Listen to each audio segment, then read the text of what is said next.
రేపు కాంగ్రెస్ వస్తే రోజుకు 400 వస్తాయి. మీరు గంట సేపు పోయి వస్తే మీకు 400 పడతాయి అకౌంట్. గుర్తు పెట్టుకోండి ఒక్కసారి కాంగ్రెస్కి. ఎక్కడి నుంచి వస్తుంది మీకు?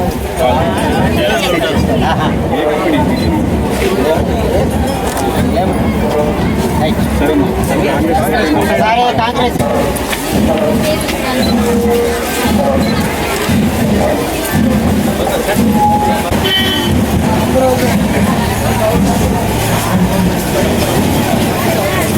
కాంగ్రెస్ కోటేయాలని అడగడానికి వచ్చాం మేము.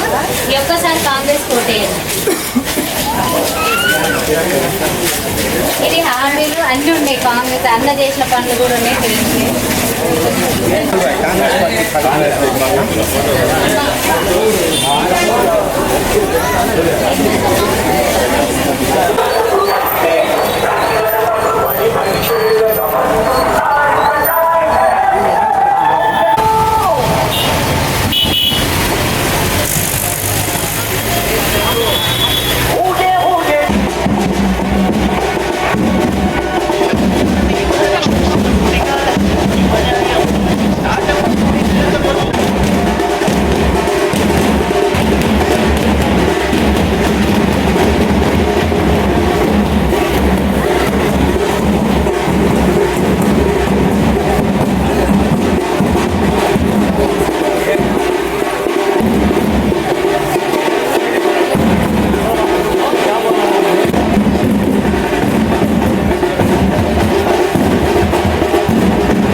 క్యాష్ అది మామూలు మెసేజ్ పెట్టుండే చూడు.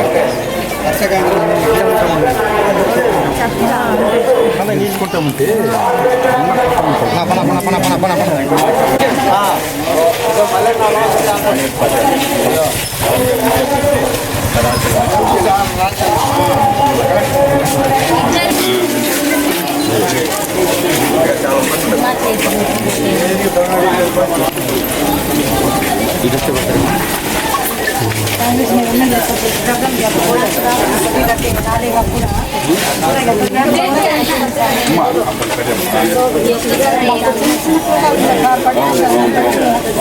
మరి ఎప్పుడు అడగలేదమ్మా మీరు? అన్న ఉన్నారు, అన్న చూసుకుంటారు. మీరు ఒకసారి ఆయన ఆశీర్వదించండి. మీకు 5 ఏళ్ళు పని చేస్తారు.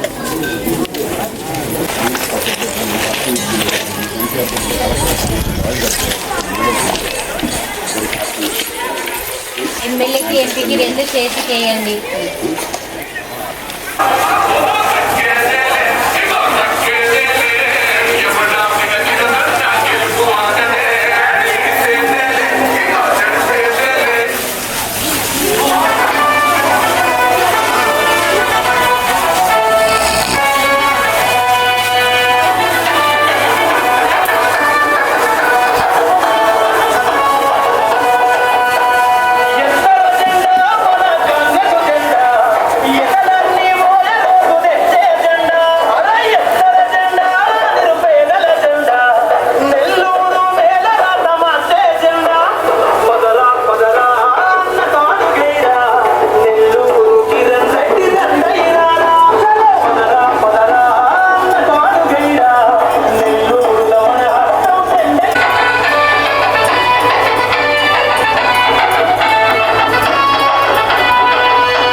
నియోజకవర్గ కాంగ్రెస్ పార్టీ అభ్యర్థిగా ఎన్నికల ప్రచారంలో భాగంగా బుచ్చి మండల కేంద్రమైనటువంటి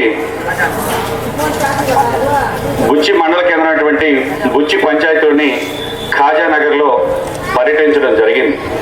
ఈరోజు ఇక్కడ ఉండేటటువంటి ముస్లిం సోదరులు ఎవరైతే ఉన్నారో వాళ్ళందరూ హస్తం గుర్తుకే మా ఓటు, మేము కాంగ్రెస్ వాదులం, మాకు 4% రిజర్వేషన్ ఇచ్చింది రాజశేఖర రెడ్డి గారు, ఆయన తప్ప కాంగ్రెస్ పార్టీ తప్ప మమ్మల్ని ఏ పార్టీలు ఆదరించలేదు, గుర్తించలేదు అనేటటువంటిది వాళ్ళుగా చెప్పడం చాలా సంతోషంగా ఉంది.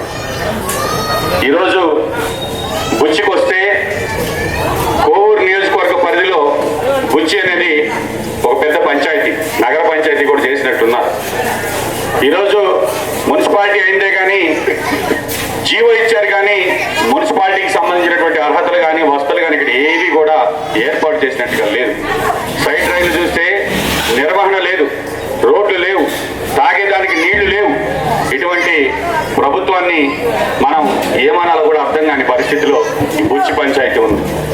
కాబట్టి ఏదైతే ఆ రోజు రాజశేఖర రెడ్డి బిడ్డను, రాజశేఖర రెడ్డి వారసులను నన్ను ఆశీర్వదించండి అంటే ఆ రోజు అందరం కూడా వైఎస్ఆర్ కాంగ్రెస్ పార్టీకి ఆదరించి జగన్మోహన్ రెడ్డి గారిని ముఖ్యమంత్రిగా చేస్తే సంక్షేమంలో నేను రాజశేఖర రెడ్డి గారి కంటే 2 అడుగులు ముందుకు వేస్తాను ఇవన్నీ చెప్పిన తర్వాత నమ్మాం.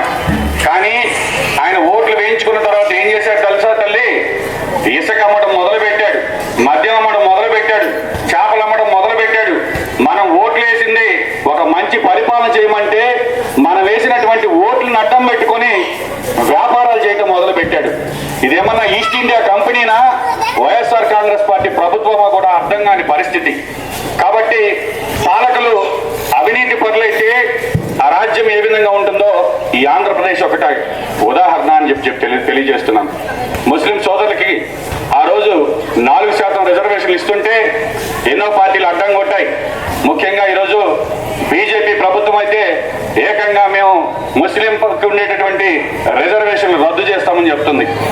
ఈరోజు ఇక్కడ పోటీ చేస్తున్నటువంటి వైఎస్ఆర్ కాంగ్రెస్ పార్టీ కావచ్చు, తెలుగుదేశం పార్టీ కావచ్చు, ఇవి రెండు బీజేపీకి మద్దతు ఇచ్చే పార్టీలే తప్ప ఒకే ఒక పార్టీ ఏదైనా ఉంది అంటే ఈ దేశంలో ప్రజాస్వామ్యం కోసం పరితపించే పార్టీ, అనగాని వర్గాలను హక్కును చేర్చుకునే పార్టీ, బడుగు బలహీన వర్గాల పార్టీ, మైనార్టీల పార్టీ, క్రిస్టియన్ల పార్టీ, ముస్లింల పార్టీ, కులం చూడకుండా మతం చూడకుండా పేద ధనిక తేడా లేకుండా అందరినీ ఆదరించే పార్టీ కాంగ్రెస్ పార్టీ.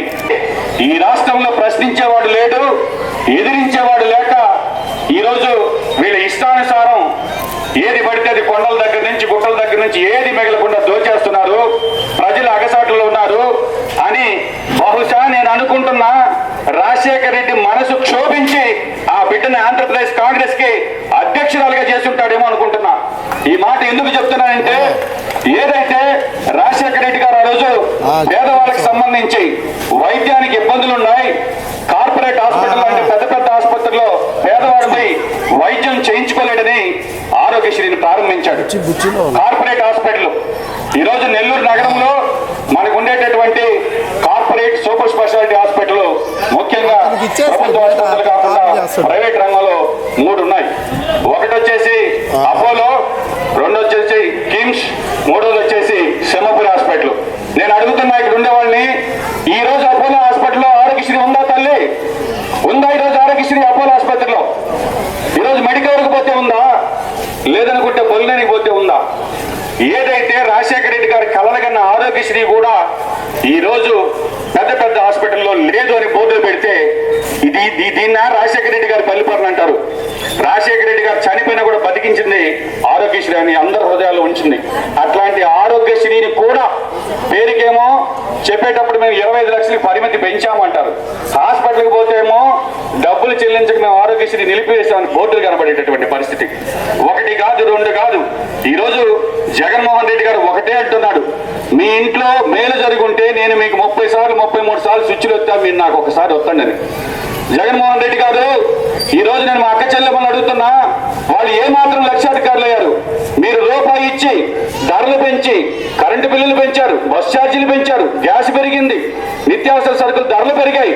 మీరిచ్చిన డబ్బులు చాలక అక్కచెల్లెమ్మల అప్పుల పాలవుతుంటే ఈరోజు కాంగ్రెస్ పార్టీ హామీ ఇస్తుంది ప్రతి నెల అక్కచెల్లెమ్మల అకౌంట్లో 8,350 రూపాయలు చొప్పున సంవత్సరానికి ₹1,00,000 మేము అకౌంట్లో వేయబోతున్నామని.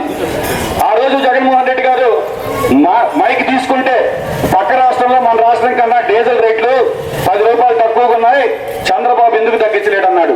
నువ్వు అధికారంలోకి వచ్చావు, ఈ రోజు కూడా తమిళనాడులో మనకన్నా లీటర్ డీజిల్ ₹10 తక్కువ ఉంది. ఒకటే చెప్తున్నా, ₹10 లీటర్ డీజిల్ కనుక ఇక్కడ ఆంధ్రాలో తగ్గిస్తే రైతు మీద భారం మీరు ఇచ్చేటటువంటిది ఏదైతే రైతు భరోసా ఉందో దానికి 2 మిగులుతుంది అనేటటువంటి విషయం మీరు తెలుసుకోవాలి. కాబట్టి ధరలు పెంచేసి ఇష్టానుసారం చేసి పరిపాలనని, కాబట్టి నేను స్విచ్లు వచ్చాను కాబట్టి మీరు నాకు స్విచ్ ఒక్కమంటున్నారు. నీకన్నా ముందు ఒక ఆయన, నీకన్నా ఎక్కువ తెలివితేటలు ఉన్నాయన చంద్రబాబు గారు ఎలక్షన్ ముందు పసుపు కుంకుమ పేరుతో స్విచ్ వచ్చాడు. జనాలు ఏమొచ్చారు? జనాలు తిరగదిప్పొచ్చారు. కాబట్టి స్విచ్లు వచ్చినంత మాత్రాన కాదు, ప్రజలకి ఏమి కావాలో ప్రజల సంక్షేమం వాస్తవంగా అవి అర్థం చేసుకోవాలి తప్ప రాజశేఖర రెడ్డి గారు డబ్బులు పంచి దేవుడు కాలేదనే విషయం గుర్తుపెట్టుకోమని జగన్మోహన్ రెడ్డి గారు చెప్తున్నాను. మనం 10 జన్మలు ఎత్తినా కూడా రాజశేఖర రెడ్డి వారసులు అనిపించుకోలేమనేటటువంటి విషయాన్ని గమనించమంటున్నాను. ఈరోజు షర్మిలమ్మ రాష్ట్ర కాంగ్రెస్ పార్టీ పగ్గాలు చేపట్టిన తర్వాత ఇండియా అలయన్స్ కూటమిలో భాగంగా కమ్యూనిస్టులతో కలిసి ఈరోజు న్యాయయాత్ర పేరుతో ఆడబిడ్డ రాజశేఖర రెడ్డి గారి బిడ్డ మన ముందుకు వస్తున్నారు. ఆమెను ఆశీర్వదిద్దాం. ఎందుకంటే ఈరోజు ఈ రాష్ట్రంలో అక్కచెల్లెమ్మలకు సంబంధించి వాళ్ళ భద్రతల గురించి అన్ని ఆలోచించే ఒక మంచి పట్టుదల ఉన్నటువంటి వ్యక్తి నిజమైన రాజశేఖర రెడ్డి వారసురాలు షర్మిలమ్మ అని మీకు తెలియజేస్తున్నాను. కాబట్టి ఆలోచించేటటువంటి పార్టీలు కావాలని గుర్తుపెట్టుకోండి. ఇకపోతే జగన్మోహన్ రెడ్డి గారు ప్రత్యేక హోదా ఆంధ్రలో హక్కు అన్నాడు, ప్రత్యేక హోదాని సంజీవన్ అన్నాడు. మీరు నాకు 25 మంది ఎంపీలను ఇస్తే కేంద్రం మెడలు వంచి ప్రత్యేక హోదా తెస్తానన్నాడు. ఏమయ్యాడో కనీసం పార్లమెంట్ లో ఒక ప్లకార్డు కూడా ప్రదర్శించలేకపోయారు మన ఎంపీలంటే మీరు అర్థం చేసుకోవాలి. కాబట్టి ఏదైతే కాంగ్రెస్ పార్టీ ఈరోజు చాలా మంది నన్ను అడిగారు ఇంటర్వ్యూకి వచ్చినప్పుడు, అడ్డగోలుగా విభజించిన కాంగ్రెస్ పార్టీలో మీరు ఎందుకు చేరారని.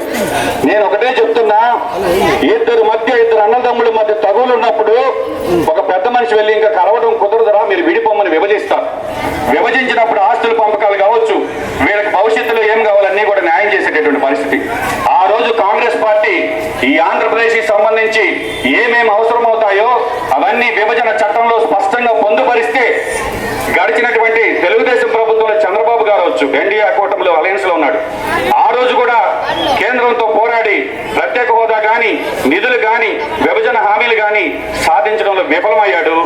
జగన్మోహన్ రెడ్డి గారు ఎంపీలు ఇచ్చినా కూడా మాట్లాడలేనటువంటి మనిషి అయ్యాడు. కాబట్టి ఈ రాష్ట్రానికి సంబంధించి ఏదైతే కాంగ్రెస్ పార్టీ విభజించిందో అదే పార్టీ ఈరోజు మీకు హామీల పేరుతో గ్యారంటీ పేరుతో మీ ముందుకు వస్తూ ఉంది. ప్రత్యేక హోదా 10 సంవత్సరాల పాటు ఇండియా కూటమి ప్రభుత్వంలోకి రాగానే ఆంధ్రప్రదేశ్కి ఇస్తామని రాహుల్ గాంధీ గారు స్వయంగా ప్రకటించారని తెలియజేస్తున్నా. ప్రత్యేక హోదా వస్తేనే ఈ రాష్ట్రానికి సంబంధించి లోటు బడ్జెట్ ఉండేటటువంటి రాష్ట్రం బాగుపడుతుంది. ఇండస్ట్రీలు వస్తాయి, ఎప్పుడైతే కంపెనీలు వస్తాయో మన బిడ్డలకు ఉద్యోగాలు వస్తాయి. మన బిడ్డలకు ఉద్యోగాలు వస్తేనే మనం బాగుపడము. అది జరగాలంటే కాంగ్రెస్ పార్టీకి మీరు ఆశీర్వదించాలి. అదేవిధంగా ఈరోజు కాంగ్రెస్ పార్టీ చెప్తుంది, ఈరోజు ఒక పెద్దవాన్ని గెలిస్తే 1000 బీడీలు చుడితే 200 రూపాయలు ఇస్తా అంటున్నారు. ఏదైతే పేదవాళ్ళు ఆకలితో అలమటించే రోజుల్లో, కరువున్న రోజుల్లో వాళ్ళకి పని కల్పించాలని కాంగ్రెస్ పార్టీ ఆ రోజు ఆలోచించి కరువు పని అనేది లేదా ఉపాధి హామీ పథకం అనేటటువంటి తీసుకొచ్చిన party Congress party. Congress party ఈరోజు ఉపాధి హామీ కూలీ 200 ఉంటే దాన్ని 400 రూపాయలకి పెంచుతుంది. కాబట్టి కాంగ్రెస్ పార్టీకి ఓటు వేయమని అడుగుతున్నాం. అదేవిధంగా ఈరోజు నాకు సమయాభావం లేకపోయినప్పటికీ అభ్యర్థిగా ప్రకటించిన తర్వాత ఉన్న కొద్ది సమయాన్ని సద్వినియోగం చేసుకోవడానికి నా వంతు ప్రయత్నం చేస్తూ ప్రతి గడపకి కాంగ్రెస్ కార్యకర్త ఈ మేనిఫెస్టో, ఈ పాంప్లెట్ ప్రతి గడపకి చేరుస్తారు. నేను ఒకవేళ మీ ఇంటికి రాలేకపోయినప్పటికీ కూడా నన్ను ఆశీర్వదించమని చెప్పి కోరుకుంటా ఉన్నాను. ఈరోజు దీంతో పాటుగా కేంద్ర ప్రభుత్వం అధికారంలోకి వస్తే ఏమొస్తుందో మీ దగ్గర ఒక గ్యారంటీ కార్డు, ఇటు దేశంకి సంబంధించి ఇటు రాష్ట్రానికి సంబంధించి కావచ్చు 2 మేనిఫెస్టోలను మీ ముందు పెట్టడం జరుగుతుందని చెప్పి తెలియజేస్తున్నాను. మద్యపాన నిషేధం అన్నాడు గతంలో, పాపం ఈసారి ఇది కుదరదు అనుకుని తీసేసినట్టుగా ఉన్నాడు. ఏదైతే ఆ రోజు అక్క చెల్లెమ్మలకి కుటుంబాలు నాశనం అయిపోతున్నాయి, మద్యం వల్ల అక్క చెల్లెమ్మలు ఇబ్బంది పడుతున్నారు, నేను మద్యపాన నిషేధం చేస్తా అన్నాడు. మద్యపానం నిషేధం చేశాడు తల్లి లేదు. ఆ మద్యాన్ని అడ్డం పెట్టుకొని నాసి రకమైనటువంటి మద్యం తానే తయారు చేసి తానే అమ్మి ఈరోజు మన అక్క చెల్లెమ్మల మెడల్లో మంగళసూత్రాలు తెగిపోతున్నా కూడా నేను సంక్షేమం, నేను వద్దుతున్నా అని. కాబట్టి ఆయన ఏం వద్దుతున్నాడో తెలియదు, కానీ మన కుటుంబాలు అయితే నాశనం అయిపోయినటువంటిది మీరు గమనించమని తెలియజేస్తున్నాం. కాబట్టి ఈరోజు ఈ రాష్ట్రానికి సంబంధించి తెలుగుదేశం పార్టీ, వైఎస్ఆర్ కాంగ్రెస్ పార్టీ ఈ 3 పార్టీలు ఎన్నికల్లో పోటీ పడబోతున్నాయి. ఈరోజు ఈ కోవూరు నియోజకవర్గానికి సంబంధించి మీరు వైఎస్ఆర్ కాంగ్రెస్ పార్టీకి ఓటు వేసి నల్లపరెడ్డి ప్రసన్న కుమార్ రెడ్డికి 6 సార్లు ఎమ్మెల్యేని చేశారు. గతంలో తెలుగుదేశం ప్రభుత్వంలో ఉన్నాడు, ఇప్పుడు వైఎస్ఆర్సీపీలో ఉన్నాడు. నేను ఒకటే అడుగుతున్నా, 30 సంవత్సరాలు ఈ నియోజకవర్గానికి శాసనసభ సభ్యుడిగా ఉండి గుక్కెడు తాగేదానికి మంచినీళ్ళు లేక ఈ గ్రామాలు అలబటిస్తున్నాయంటే మళ్ళీ మనం ఆయనకు ఓటు వేయాలని ఒకసారి ఆలోచించుకోమంటున్నా. 30 సంవత్సరాలు 6 సార్లు మీరు అవకాశం ఇస్తే ఈ రోజు ఈ నియోజకవర్గంలో తాగునీటి కష్టాలు కూడా తీరలేదంటే ఒక్కసారి ఆలోచించమని చెప్తున్నా. రెండవది తెలుగుదేశం పార్టీ. ఆ పార్టీ గురించి మనం ఎంత మాట్లాడుకున్నా కూడా అసలు మాట్లాడాలంటే ఇష్టపోటట్లా. ఎందుకంటే ఒక సిద్ధాంతం లేదు, ఒక విధానం లేదు, కార్యకర్తల మనోభిప్రాయాలకి విలువ లేదు. ఏమి లేకుండా ఎవరైతే ఎక్కువ డబ్బులు ఇస్తారో, ఎవరైతే ఎక్కువ సూట్ కేసులు ఇస్తారో వాళ్ళకి ఈ కోవూరు టికెట్ అమ్ముకున్నటువంటి వ్యక్తి చంద్రబాబు అని మీ అందరికీ తెలియజేస్తున్నా. ఎందుకంటే వేమిరెడ్డి ప్రశాంత్ రెడ్డి గారు గతంలో తెలుగుదేశం ప్రభుత్వంలో కార్యకర్త కాదు, కష్టాల వల్ల జెండా మహిళ, కేవలం డబ్బు ఉంది కాబట్టి ఈరోజు చంద్రబాబు గారు ఆమెకు టికెట్ ఇచ్చారు. నేను ఒకటే అడుగుతున్నా తల్లి, మీరు ఆమెకు ఓట్లు వేయకపోయినా కూడా ఏమి ఇబ్బంది లేదు, డబ్బులు బాగున్నాయి, ఇస్తుంది, తీసుకోండి, మీరు ఓట్లు వేయకపోయినా కూడా ఏమి ఇబ్బంది లేదు. ఎందుకు ఈ మాట చెప్తున్నానంటే, ఎవరైనా ఇంట్లో ఆడవాళ్ళు అయ్యా ఒక చీర కొనియో, ఒక నగ కొనియో, ఏదంటే కారో ఏదైనా అడుగుతారు. కానీ ఆమె ఏమడిగింది తెలుసా? ఎమ్మెల్యే సీట్ అడిగింది. సరే డబ్బులున్నాయి కదా కొనిచ్చేద్దామని ప్రభాకర్ రెడ్డి గారు పాపం నెల్లూరుకి ట్రై చేస్తే మన మంత్రి గారు ఉన్నారు కదా, మంత్రి అనిల్ గారు ముందుగానే ఖలీల్ బాయ్ అనేటటువంటి కక్షి నా కుర్చీలు వేశారు. నేను రోజు వైఎస్ఆర్ కాంగ్రెస్ పార్టీ నాయకుడిని అడుగుతున్నా, ఏ సర్వేలో అయినా వైఎస్ఆర్సీపీ సర్వేలో కావచ్చు, తెలుగుదేశం సర్వేలో కావచ్చు, నెల్లూరు సిటీ ఓడిపోతుందని తెలిసిన తర్వాత ఆ సీటుని, ఓడిపోయే సీటుని మైనార్టీలకు ఇచ్చి మైనార్టీలను అవమానపరిచినటువంటి వ్యక్తి జగన్మోహన్ రెడ్డి గారిని తెలియజేస్తున్నా. ఎందుకంటే వాళ్ళకి ఖచ్చితంగా తెలుసు, మైనార్టీలని ఆ కుర్చీలో కూర్చోబెట్టి ఈరోజు కర్చీఫ్ లాగా మన ఖలీల్ బాయ్ని వాడుకుంటున్నారనే విషయం గమనిస్తే సరే అక్కడ కుదరలా. నెక్స్ట్ మన కాంగ్రెస్ పార్టీ కావచ్చు, తెలుగుదేశం పార్టీ కార్యకర్తలకు విలువ లేకుండా, ముఖ్యంగా జగన్మోహన్ రెడ్డి గారు అయితే ఆయన నోటి వెంట 5 సంవత్సరాల కార్యకర్తల పదవి వినలేదంటే ఆయనకు కార్యకర్తల మీద ఎంత గౌరవం ఉందో చూసుకోమంటున్నా. అదేవిధంగా తెలుగుదేశంలో జెండా మోసిన కార్యకర్తల మనోభిప్రాయాలకు భిన్నంగా నేను ఎవరిని పెడితే ముందు డబ్బులు కమ్ముకుంటే ఉందనేటటువంటి విధంగా ప్రవర్తించే చంద్రబాబు గారి వీళ్ళిద్దరికీ బుద్ధి చెప్పి కాంగ్రెస్ పార్టీ అభ్యర్థిగా పేదవాడిని, మీలో ఒకరిని, మీ ఇంటి బిడ్డగా మీకు సేవ చేయడానికి ఈరోజు కోవూరు నియోజకవర్గానికి వచ్చిన వాడిని నన్ను ఆశీర్వదించమని వేడుకుంటున్నా. ఈరోజు ఎంపీ అభ్యర్థిగా కె రాజు గారు గతంలో ఆయన ఈ జిల్లా కలెక్టర్గా పనిచేశాడు. కలెక్టర్లు వస్తుంటారు, పోతుంటారు, సంతకాలు పెట్టేదో జీతం తీసుకొని.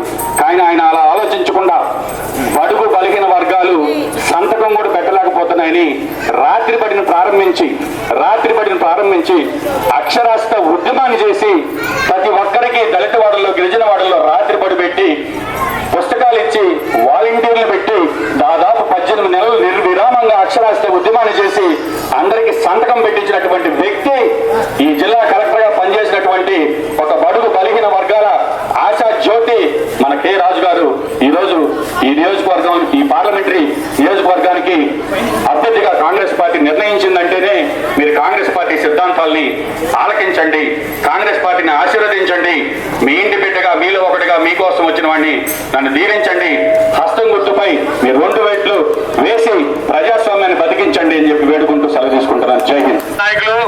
కాంగ్రెస్ పార్టీ నాయకులు, కార్యకర్తలు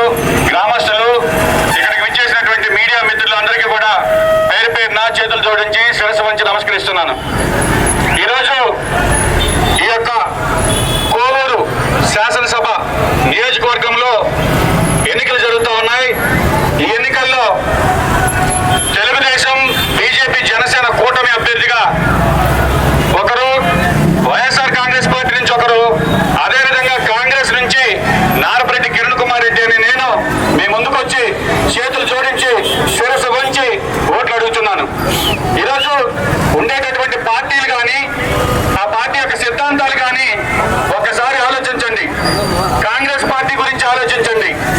కాంగ్రెస్ పార్టీ ఏదైతే గతంలో మన రాష్ట్రాన్ని అడ్డగోలుగా విభజించింది కాబట్టి మనం ఆ పార్టీని పక్కన పెట్టాం అనుకున్నాం. కానీ ఈరోజు కాంగ్రెస్ పార్టీ ఆ రోజు విభజన చట్టంలో పొందుపరిచిన హామీలన్నీ కూడా వచ్చి ఉంటే ఆంధ్రప్రదేశ్ మరోలా ఉండేది.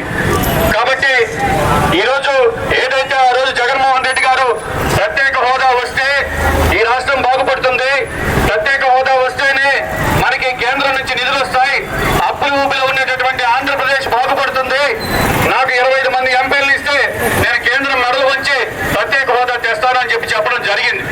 అయితే ఓట్లు వేయించుకున్నాక బీజేపీ దగ్గర ఈయన మెడలు ఉంచుకున్నాడు తప్ప బీజేపీని ఏ రోజు ప్రత్యేక హోదా గురించి ప్రశ్నించినటువంటి వ్యక్తి కాదు అనేది గమనించుకోండి. కాబట్టి ఈ రాష్ట్రం బాగుపడాలంటే ప్రత్యేక హోదా రావాలి. ప్రత్యేక హోదా ఒక కాంగ్రెస్ తోనే సాధ్యం. రాహుల్ గాంధీ గారు ఇండియా కూటమి అధికారంలోకి వచ్చిన వెంటనే ప్రత్యేక హోదా ఆంధ్రప్రదేశ్ కు 10 సంవత్సరాలు ఇస్తామనేటటువంటి హామీ ఇవ్వడం జరిగింది. కాబట్టి ఒక్కసారి కాంగ్రెస్ పార్టీ గురించి ఆలోచించండి అని చెప్పి తెలియజేస్తున్నాను. ఈరోజు మనం ముఖ్యంగా 2 పార్టీలు ఉన్నాయి. ఇటు తెలుగుదేశం ఏదైతే మంచి పరిపాలన చేయలేదు అని వాళ్ళని తిరస్కరించి మనం వైఎస్ఆర్ కాంగ్రెస్ పార్టీకి ఓటు వేశాం. వైఎస్ఆర్ కాంగ్రెస్ పార్టీకి ఓటు వేయించుకునేటప్పుడు మీకు సుపరిపాలన చేస్తానని జగన్మోహన్ రెడ్డి గారు చెప్పారు. ఏదైతే ఆనాడు కాంగ్రెస్ పార్టీలో రాజశేఖర్ రెడ్డి గారు ఆరోగ్యశ్రీని ప్రవేశపెడితే ఈరోజు జగన్మోహన్ రెడ్డి గారు ఆ ఆరోగ్యశ్రీని కూడా నాశనం చేసినటువంటి వ్యక్తి. ఈ మాట ఎందుకు చెప్తున్నానంటే ఈరోజు మనం నెల్లూరు అపోలోకి వెళ్దాం. ఎవరికైనా ఇబ్బంది అయితే ఒక అపోలో హాస్పిటల్కు, ఒక బొల్లేన్ హాస్పిటల్కు, ఒక మెడికల్ హాస్పిటల్కు ఆరోగ్యశ్రీ కార్డు ఎత్తుకోకపోతే ఈరోజు చూస్తున్నారని ఒకసారి ఆలోచించండి. ఏదైతే రాజశేఖర రెడ్డి గారిని మన హృదయాల్లో సజీవంగా మిగిల్చినటువంటి ఆరోగ్యశ్రీని కూడా చంపేసినటువంటి జగన్మోహన్ రెడ్డి గారు రాజశేఖర రెడ్డి గారు వారసుడు అవుతాడా? ఈరోజు ఆంధ్రప్రదేశ్ లో ప్రజలు ఇబ్బంది పడుతున్నారు. ప్రశ్నించే వాళ్ళు లేడు. ప్రశ్నిస్తే అక్రమ కేసులు.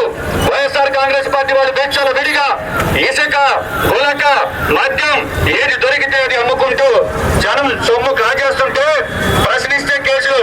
ఇట్లాంటి పరిస్థితుల్లో రాజశేఖర రెడ్డి గారి బిడ్డ, రాజశేఖర రెడ్డి గారి రక్తం పంచుకునేటువంటి బిడ్డ ఆయన ఆశయాల కోసం ఈరోజు రాష్ట్ర కాంగ్రెస్ పార్టీ పగ్గాలు చేపట్టింది. కాబట్టి షర్మిలమ్మ గారు ఏదైతే రాజశేఖర రెడ్డి గారి బిడ్డగా ఈ రోజు రాజశేఖర రెడ్డి గారి ఆశయం రాహుల్ గాంధీని ప్రధానమంత్రి చేయడం, ఆయన ఆశయాల సాధన కోసం ఈ రాష్ట్రంలో ప్రజాస్వామ్యాన్ని బతికించాలి, ప్రశ్నించేవాడు లేకపోతే బానిస బతుకులైనాయి అనేటటువంటి ఉద్దేశంతో ఈ రోజు రాష్ట్రంలో అడుగుపెట్టడం జరిగింది. ఓటర్ మహాశైలారా, నేను ఒక్క మాట చెప్తున్నా. ఈరోజు కోవూరుకి సంబంధించి తెలుగుదేశం అభ్యర్థి వేమిరెడ్డి ప్రశాంత్ రెడ్డి గారు ఉన్నారు. నేను అడుగుతున్నా, ప్రశాంత్ రెడ్డి గారికి ఏమి అర్హత చూసి చంద్రబాబు టికెట్ ఇచ్చాడని మీరు ఒక్కసారి ఆలోచించండి. ఏదైతే డబ్బుంటే చాలు, ప్రజల కోసం గతంలో పనిచేసినా పని చేయకపోయినా, జెండా మోసినా మోయకపోయినా, ఈ కోవూరు ఓటర్లు ఎవరిని పెట్టినా, ఎవరికి టికెట్ అమ్మినా వాళ్ళకి ఓట్లు వేస్తారనేటటువంటి భ్రమలో చంద్రబాబు గారు ఈరోజు వేమిరెడ్డి ప్రశాంత్ రెడ్డి గారికి టికెట్ ఇచ్చారు. నేను గర్వంగా చెప్తున్నా, ఈ కోవూరు ఓటర్లు ఇరు పార్టీలకి బుద్ధి చెప్పాల్సిన సమయం ఆసనమైంది. ఎందుకంటే ఈ కోవూరు శాసనసభలో 6 సార్లు ఎమ్మెల్యేగా ప్రసన్న కుమార్ రెడ్డి గారిని గెలిపించారు. ఈ రోజు నియోజకవర్గంలో పర్యటిస్తుంటే ఎక్కడ మౌలిక వసతులు, తాగేటానికి నీళ్లు, ఎన్నో ఇబ్బందులు. మరుగు రాష్ట్రం బాగుపడుతుంది అనుకుంటే అటువంటి పంచాయతీరాజ్ వ్యవస్థని ఈరోజు సర్పంచుల్ని, ఎంపీటీసీలని, జడ్పీటీసీలని ఉత్సవ విగ్రహాలుగా చేసి పంచాయతీలకి నిధులు కూడా లేకుండా చేసి పంచాయతీలు ఈరోజు కనీసం లైట్లు వేసుకున్నారు కూడా దిక్కులేని పరిస్థితి. కాబట్టి మీ ముందుండేటటువంటి వ్యక్తుల గురించి ఆలోచించండి. ఎటువంటి పార్టీ అభ్యర్థులను ఎవరిని నిలబెట్టిందో ఆలోచించండి. ఒక్కసారి ఓటు వేసే ముందు చదువుకున్న మనం ఒక్కసారి ఆలోచించమని వేడుకుంటున్నాం. ఎందుకంటే మనం ఓటు వేసేది మంచి పరిపాలన చేస్తారని ఓట్లు వేస్తాం తప్ప వీళ్ళేదో విసకముక ఎక్కడైనా దేశంలో పేపర్లలో అడ్వర్టైజ్మెంట్ మీరు చూసారండి, నాణ్యమైన ఇసుక అందుబాటు ధరలని ఎవరన్నా బుర్రలో వేస్తారు అడ్వర్టైజ్మెంట్. రేపు పొద్దున మళ్ళీ మీరు జగన్ గెలిపిస్తే ఏం చేస్తాడు తెలుసాక? ఇసుక ట్రక్ 50,000 చేస్తాడు, క్వార్టర్ ముందు 500 చేస్తాడు. మనం అడగగలమా? అడిగి బతకగలమా ఇవాళ వైఎస్ఆర్ కాంగ్రెస్ పార్టీ వాళ్ళ ముందు? కాబట్టి ఒక్కసారి ఆలోచించండి. ఓటు వేసేటప్పుడు ఈ ప్రాంతీయ పార్టీలు అనేటువంటి తెలుగుదేశం కావచ్చు, వైఎస్ఆర్ కాంగ్రెస్ పార్టీ కావచ్చు, ఇవి రెండు వాళ్ళ స్వార్థ ప్రయోజనాలకు, వాళ్ళ వ్యక్తిగత కక్షలకు మన ఓట్లు వేయించుకుంటారు తప్ప ఈ రాష్ట్రాన్ని కానీ, ఈ దేశాన్ని కానీ, పేద బడుగు బలహీన వర్గాల గురించి కానీ, క్రిస్టియన్ మైనార్టీల గురించి కానీ, ముస్లిం మైనార్టీల గురించి కానీ ఆలోచించేటటువంటి ఒకే ఒక పార్టీ కాంగ్రెస్ పార్టీ. ఈరోజు కాంగ్రెస్ పార్టీకి ఓటు వేసి మీరు ఆశీర్వదిస్తే మీకు మేము గ్యారెంటీల రూపంలో మేనిఫెస్టోని అందజేయడం జరిగింది. ఏదైతే ఈ రాష్ట్రం బాగుపడాలంటే ప్రత్యేక హోదా కావాలో అది 10 సంవత్సరాల పాటు కాంగ్రెస్ పార్టీ ఆంధ్రప్రదేశ్ కు ప్రత్యేక హోదా ఇస్తానని రాహుల్ గాంధీ గారు మాట ఇవ్వడం జరిగింది. అది గ్యారెంటీ కార్డు రూపంలో మీ ఇంటికి చేరుతుంది. ఏదైతే ఆ రోజుల్లో కరువు వస్తే తిండికి అల్లాడేటటువంటి రోజుల్లో వలసలు పోకుండా ఉపాధి హామీ పథకాన్ని తీసుకొచ్చి పేదవాళ్ళకి కనీసం 100 రోజులు పని ఉండాలి ఆ గ్రామంలోని ఉపాధి హామీ పథకాన్ని ప్రవేశపెడితే ఈ రోజు ఉపాధి హామీ కూలి పెంచాలి అనేటటువంటి ఆలోచన కూడా రాని ప్రభుత్వాలు ఉంటే ఈ రోజు కాంగ్రెస్ పార్టీ ఉపాధి హామీ కూలి 400 రూపాయలు చేస్తుంది. అదేవిధంగా ఎల్కేజీ నుంచి పీజీ వరకు ఉచిత విద్య కావచ్చు. ఏదైతే ధరలు పెరిగిపోయాయి, కుటుంబం గడవడం భారంగా ఉందని ప్రతి అక్క చెల్లెమ్మల అకౌంట్ లో నెలకి 8,300 రూపాయలు చొప్పున కాంగ్రెస్ పార్టీ సంవత్సరానికి 1,00,000 రూపాయలు అక్క చెల్లెమ్మలకు అందజేయడం జరుగుతుంది. అదేవిధంగా ఏదైతే రైతులు ఇబ్బందుల్లో ఉన్నారని రైతులకు 2 లక్షల వరకు రుణమాఫీ చేయడం జరుగుతుంది. రుణమాఫీ ఆ రోజు కాంగ్రెస్ పార్టీ అధికారంలో ఉన్నప్పుడు రాజశేఖర రెడ్డి గారు రైతులని రుణమాఫీ చేసి ఆదుకున్నారు. ఈ రోజు రైతుల గురించి మనం మాట్లాడాలంటే మన రాష్ట్రంలో డీజిల్ ధర ఉంటుంది, పక్కన తమిళనాడు బోర్డర్ లో మనకన్నా 10 రూపాయలు డీజిల్ ధర తక్కువగా ఉంది. నేను ఒకటే చెప్తున్నా ముఖ్యమంత్రి జగన్మోహన్ రెడ్డి గారికి, మీరు ఆ రోజు ఎన్నికల ప్రచారంలో చంద్రబాబును తిట్టేటప్పుడు డీజిల్ రేట్లు నేను వస్తే తగ్గిస్తాను, కనీసం పావులైనా తగ్గించామని అడుగుతున్నా. ఈ రోజు అదే డీజిల్ రేటు కనుక లీటర్కి 10 రూపాయలు తగ్గిస్తే ఒక్కొక్క రైతుకి నువ్వు ఇచ్చే రైతు భరోసా కన్నా 2 రెట్లు ఎక్కువ మిగులుతుంది అనేటటువంటి విషయాన్ని గమనించమంటున్నా. వారి అన్నాడు రేట్లు పెంచుకుంటా పోతాం, తాగేవాళ్ళు తగ్గిపోతున్నారు. ఈ రోజు నాసిరకమైనటువంటి మద్యాన్ని తయారు చేసి వాళ్ళకి నచ్చిన రేట్లు పెట్టుకొని పేదల కడుపు కొడుతూ ఈ రోజు వాళ్ళ కిడ్నీలు లివర్లు దెబ్బతిని వాళ్ళ భర్తలు చచ్చిపోతున్నా, వాళ్ళ మంగళసూత్రాలు తెగిపోతున్నా కూడా జగన్మోహన్ రెడ్డి గారు నేను శుచోతున్నా అక్క చెల్లెమ్మలారా ఇక్కడ అక్క చెల్లెమ్మల పరిస్థితి చూస్తే రోజుకి ఇబ్బందులు పడేటటువంటి పరిస్థితి. కాబట్టి మీరు ఒక్కసారి ఓటు వేసే ముందు ఈ కోవూరు శాసనసభ నియోజకవర్గానికి సంబంధించి 3 అభ్యర్థులు ఉన్నారు. వైఎస్ఆర్ కాంగ్రెస్ పార్టీకి సంబంధించి ప్రసన్న కుమార్ రెడ్డి గారు, తెలుగుదేశం సంబంధించి ప్రశాంత్ రెడ్డి గారు మీకు కావాల్సినంత డబ్బులు ఇస్తారు. ప్రసన్న కుమార్ రెడ్డి గారు కూడా ఇసుకో గులకు అమ్ముకొని కావాల్సినంత డబ్బులు ఇస్తారు. కానీ నేను పేదవాడిని, ఒక సర్పంచ్ గా పనిచేసిన వాడిని, 12 సంవత్సరాలు ఒక పార్టీ జెండా మోసిన కార్యకర్తలు కాబట్టి ఈ రోజు కార్యకర్తలందరూ ఏకమై ఒక కార్యకర్తను గెలిపించమని పిలుపునిస్తున్నా. ఎందుకు చెప్తున్నానంటే గ్రామాల్లో తప్పులుండు, గ్రామాల్లో అక్రమ కేసులుండు. ఈ రోజు వైఎస్ఆర్ కాంగ్రెస్ పార్టీలో ఒక రైతు పక్కన పెన్నా నది ప్రవహిస్తుంటే ఒక ట్రక్ ఇసుక తెచ్చుకోవాలి, ఒక ట్రక్ ఇసుక తెచ్చుకోవాలంటే కేసులు, ఒక ట్రక్ గులక తెచ్చుకోవాలి రైతులంటే కేసులు, రైతులు 4 ట్రిప్పులు మట్టి తోలుకుంటే కేసులు. వాళ్ళకి మాత్రం చెప్పండి చాపుతారు, వీళ్ళకి మాత్రం ఎవరు రాడు, వేల టన్నులు ఎత్తుకొని పోతుంటే కూడా. కాబట్టి పేదోళ్ళని బెదిరించి భయపెట్టి చేసేటటువంటి పరిపాలన మీకు కావాలా?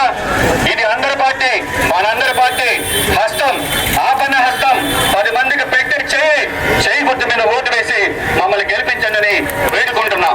ఈ రోజు ఎంపీ అభ్యర్థిగా కొప్పుల రాజు గారు, కే రాజు అంటే ఆయన 1988 నుంచి 92 దాకా ఈ జిల్లా కలెక్టర్ గా పనిచేశారు. కలెక్టర్ అంటే ఏదో ఉద్యోగం వచ్చింది, సంతకాలు పెట్టామని జీతం తీసుకొని వెళ్ళిపోయాం అనేటటువంటి కాకుండా ఏదైతే బడుగు బలహీన వర్గాల నుంచి ప్రతి పేదవాడు కనీసం ప్రతి దళితుడు నిరక్షరాస్యుడిగా ఉండకూడదు, సంతకమైనా నేర్పించాలి వీళ్ళకని దాదాపు 7,000 మంది వాలంటీర్ని జిల్లాలో పెట్టి రాత్రిపూట బడి నిర్వహించి సంతకాలు నేర్పించినటువంటి వ్యక్తి కె రాజు గారు ఈ జిల్లా కలెక్టర్ గా పనిచేసిన వ్యక్తిని కాంగ్రెస్ పార్టీ ఈ రోజు ఒక బలహీన వర్గాలు, ఒక దళిత సామాజిక వర్గానికి చెందిన అభ్యర్థిని, ఒక ఐఏఎస్ చదువుకున్నటువంటి అభ్యర్థిని ఈ రోజు పార్లమెంటు అభ్యర్థిగా ప్రకటించడం జరిగింది. కాబట్టి నేను శాసనసభ సభ్యుడి అభ్యర్థిగా నేను పార్లమెంటు నియోజకవర్గ పరిధి అభ్యర్థిగా రాజు గారు ఇద్దరం కూడా మేము ముందుకు వస్తున్నాం. కాబట్టి ఉండేటటువంటి వ్యక్తుల గురించి ఆలోచించండి, పార్టీల గురించి ఆలోచించండి, ఈ రాష్ట్రం గురించి ఆలోచించండి, ఈ దేశం గురించి ఆలోచించండి, ముస్లిం మైనార్టీల గురించి ఆలోచించండి, క్రిస్టియన్ల గురించి ఆలోచించండి. ఒక్కసారి అందరూ కూడా ఆలోచించి ఓటు వేసే ముందు చదువుకున్న ప్రతి ఒక్కరూ మనం ఏ పార్టీకి ఓటు వేస్తే ఈ రాష్ట్రం ఈ దేశం సంక్షేమంగా ఉంటుంది, అందరూ సంతోషంగా ఉంటారు అనేటటువంటిది ఆలోచించుకొని ఓటు వేయమని చేతులు వంచి శిరస్సు జోడించి నమస్కరిస్తూ మీ దగ్గర సెలవు తీసుకుంటున్నాను. జై హింద్, జై కాంగ్రెస్.